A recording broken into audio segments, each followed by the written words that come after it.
Welcome to the first video of 2026, the first of many, and I'm very happy to say that I've been spending my entire festive break in Unokwacha. This is the Isuzu D-Max V-Cross. This is basically the top of the Bakkie range in the Isuzu lineup before you get to the Arctic AT35, which is obviously a totally different beast. But as far as everything is concerned, this Bakkie coming in at 925,000 Rand is the most premium Isuzu D-Max that you can get.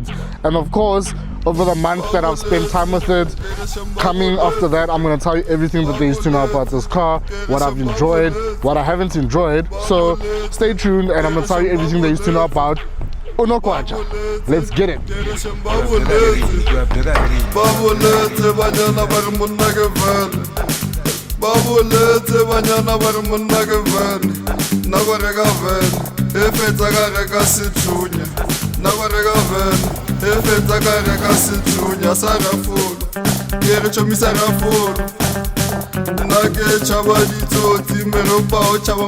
So, up front, you are greeted by what the name Nogwaja comes from, and that is these headlights. So Nogwaja, for those of you who don't know, means a rabbit essentially, and these lights mimic a rabbit. I mean, tell me I'm lying, but look at them. They look really quite cool. So you've got LED lights, headlights, you've got LED daytime running lights, which I think look really nice.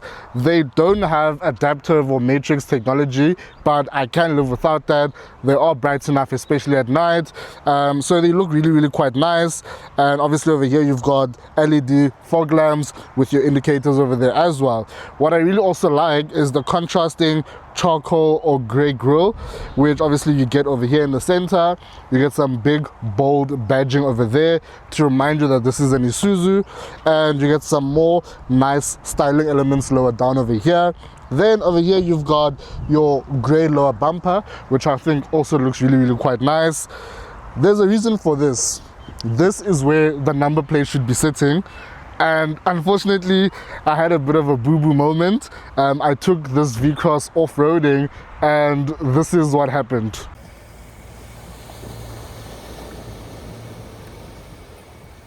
I don't know. But the number plate guy, Joe. I don't know. What's the number? I'm like, no, man, wait. Something looks off here. Yo, what? So, as you can see, I did have a bit of a moment, and that's why the number plate is there. It's missing. It did unfortunately stay behind, and there were a number of battle scars from that off-roading expedition that we had with the boys. But anyway, fun was had. The D-Max really proved itself.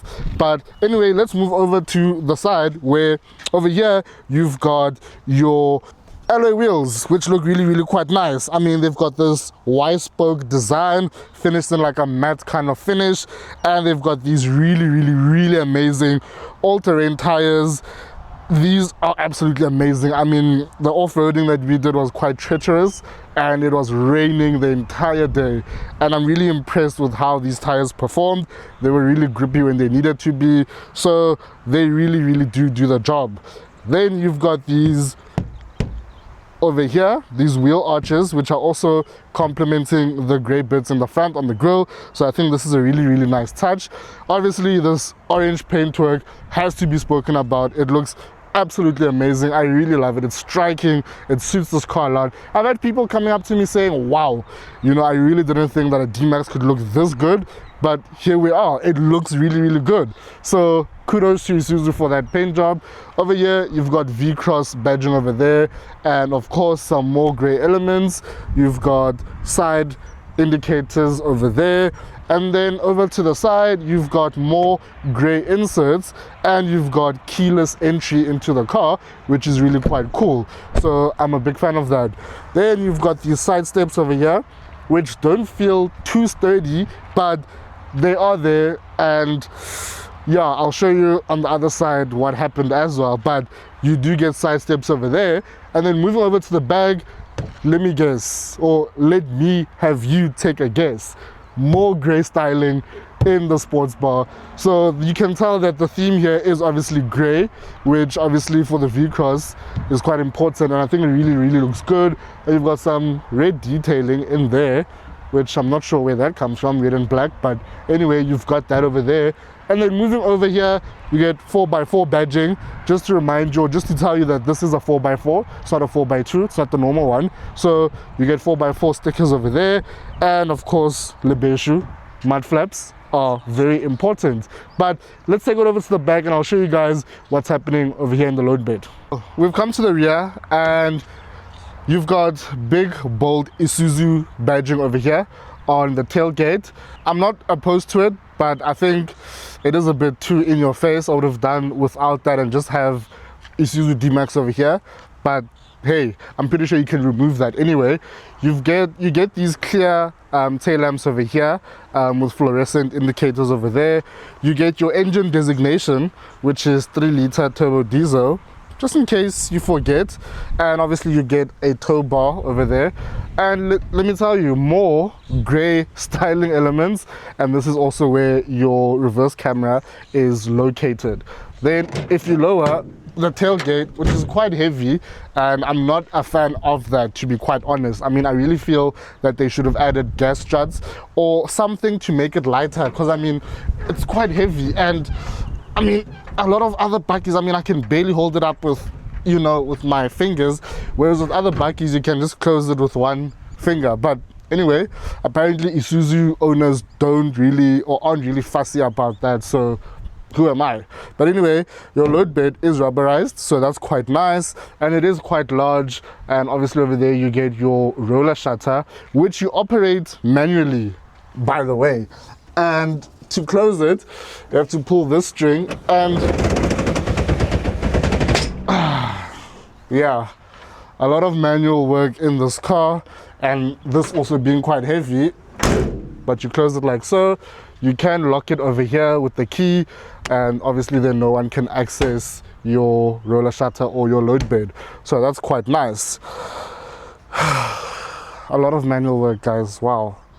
Let's go inside. Oh, I've just jumped into the rear seats and it's quite comfortable back here, honestly. I mean, I've got enough headroom, footroom not so much, but knee room more than enough. You get this really cool hook over here, which you can hook some stuff to it, I guess, grocery bags or whatever you need to. And it says here that it takes a maximum of 4 kilograms, so that's quite nice. You get these pockets behind the seats, which is also quite useful if you want to store some stuff. And then over here in the center you've got your air vents for your climate control.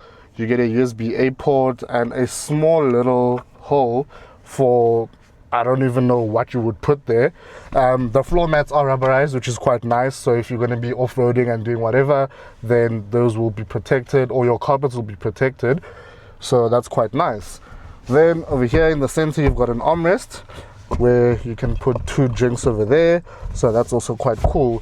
The seats are also notably really quite comfortable. I'm really a fan of them, even the front seats, but I will talk to you about that a bit later. But as far as practicality goes, you get some storage in the doors to put some stuff, and honestly it's quite nice. I mean, you get these handles over here to help you get into the car, so it's a nice place to be in for families. And of course you get ISOFIX points for your child's seat, so from a family perspective it really does tick the boxes and there isn't much to complain about. But let's go over to the front where there's more that I can tell you guys. Moving over to the front, you get this leather wrap steering wheel, which I really quite like. You get these multifunctional buttons over here to control various things, such as your adaptive cruise control and your media over here as well. Then over there you've got your traditional cluster, which looks quite nice, and it displays information that you will obviously need from a driver and a different functionality point of view. Then you've got your air vents on either side. You get some cup holders in front of the air vents, so that's also quite cool. And then you get obviously physical buttons for your climate control as well. It is dual climate control, dual zone climate control, so that's really quite nice. Then you've got a 12-volt socket over there. You get a USB-A port. I mean, but anyway, you get your 4x4 controls over here, so your 2 high, your 4 high, and your 4 low, and obviously your gear lever over here, locking your differential over there, parking sensors on and off over there, and your hill descent control over there. Then you've got cup holders over here, you've got storage over there, you've got storage in there, storage in there, and you've got your glove box over here. This glove box does not close. The car was unfortunately delivered this way, and I have absolutely no idea what's wrong with it. I've tried everything. I've tried putting double-sided tape, I've tried locking it, it just doesn't, there's no key for it. Yeah, that is what it is. But anyway, you've got more storage over here, which is quite nice, and it's quite deep, and you get these seats, which I always speak about whenever I'm in an Isuzu. These seats are absolutely comfortable, they are so supportive. Long road trips, you will be fine. Like, you will jump out of here feeling very, very relaxed, and I really do like these seats quite a lot.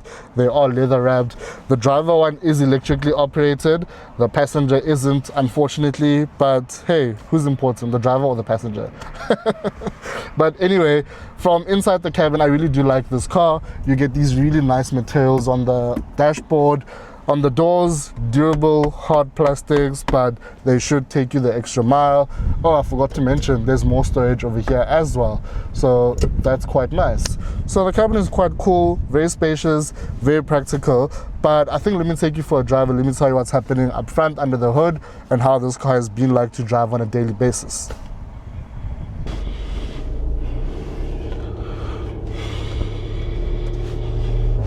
So we're now going for a drive in the V-Cross, and straight off the bat I must say that I have really enjoyed my time with this Bakkie. It is a really, really nice Bakkie to live with on a day-to-day, and I think living with it for the past month has given me a lot more perspective into ownership of this car opposed to just living with a car for 1 week. So let's start with what's happening up front. So up front you get a 3-liter turbo diesel engine. It produces 140 kilowatts and 450 newton meters of torque. And on paper that might not sound like much, but I think on a day-to-day it is sufficient enough. I do need to note, however, that obviously there are other Bakkies in the segment and at this price point which are slightly more powerful, and that may be a bit of a deterrence to some people looking to buy in the segment. But from a day-to-day perspective, it is sufficient. Have I felt like I wanted more power? Sure, at times you do, to be quite honest with you, especially when you're overtaking. Sometimes you just need that grunt, and I think that's where the power figures of this car do fall short in those few instances. But for me, most of this past month has been in suburbia, so it's been pretty sufficient on that front. So the transmission is an automatic. It's a 6-speed automatic, and it does its job pretty nicely. It knows when to shift up and down the gears. I really have no complaints with the transmission. It actually does a really, really great job. And just driving this V-Cross, I mean, it feels pretty decent to drive, you know, for Bakkie standards. It's pretty comfortable. It soaks up road imperfections pretty nicely. And I mean, we've had all kinds of weather throughout this past festive season. I mean, it's been raining almost every single day, so obviously the potholes do reveal themselves, and it does pretty well. And I really did think that these all-terrain tires would be quite loud or they'd be uncomfortable, but you know what, they actually really haven't been, so I'm really quite impressed with that. Then of course, as I mentioned earlier in the video, I did take this Bakkie off-roading during the festive season, and that was a pretty interesting day, I must admit. For the most part, this V-Cross actually performed really, really well off-road. I think the all-terrain tires really did an amazing job at just showing this car's true capabilities. The only problem is that we did have a bit of a boo-boo moment, and I'll show the clips over here now, but yeah, I can explain. Cleanliness first. My brother, that's your worry right now when you're stuck. You wanna clean the car. Clean my hands, bro. Remove the guys. I don't wanna come on the side sharp. Speed and power, my man. Speed and power. Jeremy Santo. There's no traction on this console. So a lot of people have been saying that, oh no, Shami doesn't know how to off-road and. But to be quite honest, the obstacle where I did get stuck wasn't actually meant to be an obstacle that we should have been on in the first place. So that's something that was missed by us and the rest of the off-roading guys. And I happened to bear that grant because I was leading the pack when we were off-roading. So unfortunately, I did get stuck, but it wasn't due to user error. It was simply because we had missed that small detail in the off-roading map at, I believe it was Henops. So, but otherwise, this car did really, really well. We did manage to get it out, but unfortunately, there were a couple of battle scars.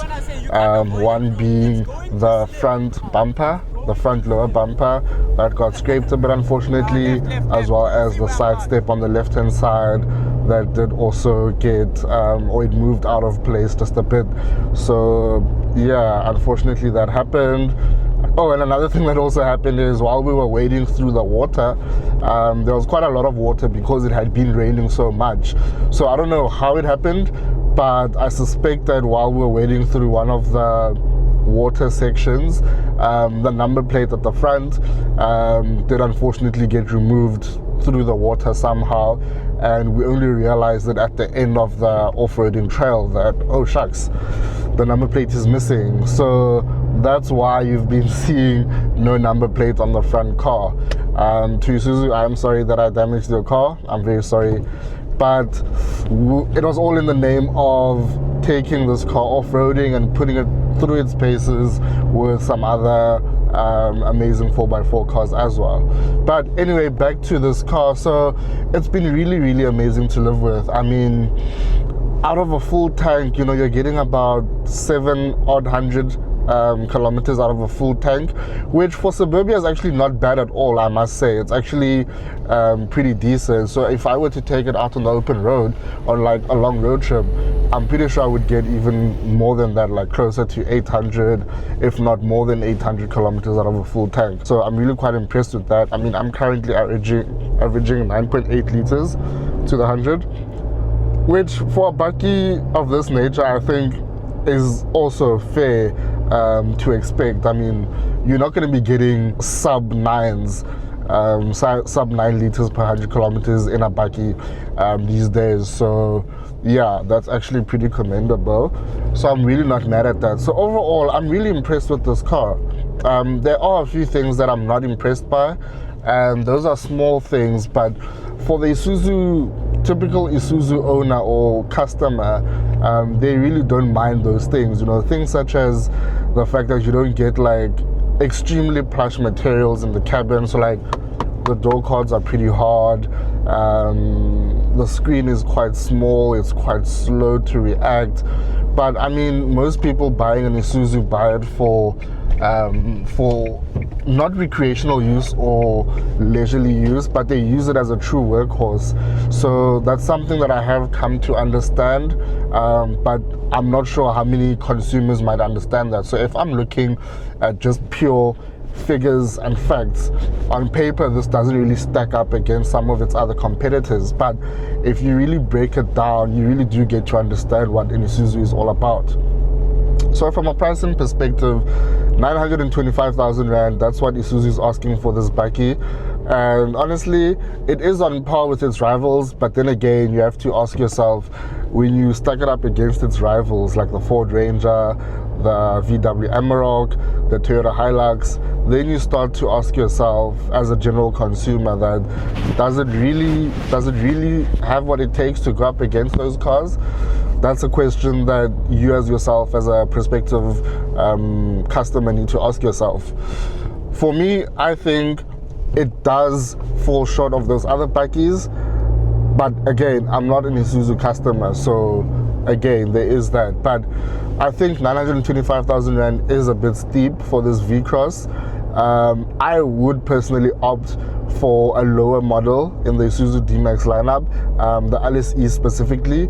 I believe that's a very, very amazing car. You basically get almost the same features minus the adaptive cruise control, the auto emergency braking at the front, the bigger screen, and honestly, I can live without those things. Like, I can really live without those things. So yeah, I would just go ahead and buy a D-Max LSE, to be honest with you.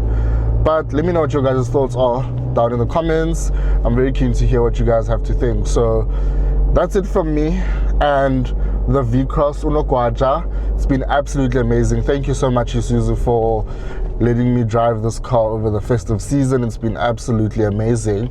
But that's it for this week's video. I will catch you guys very soon again.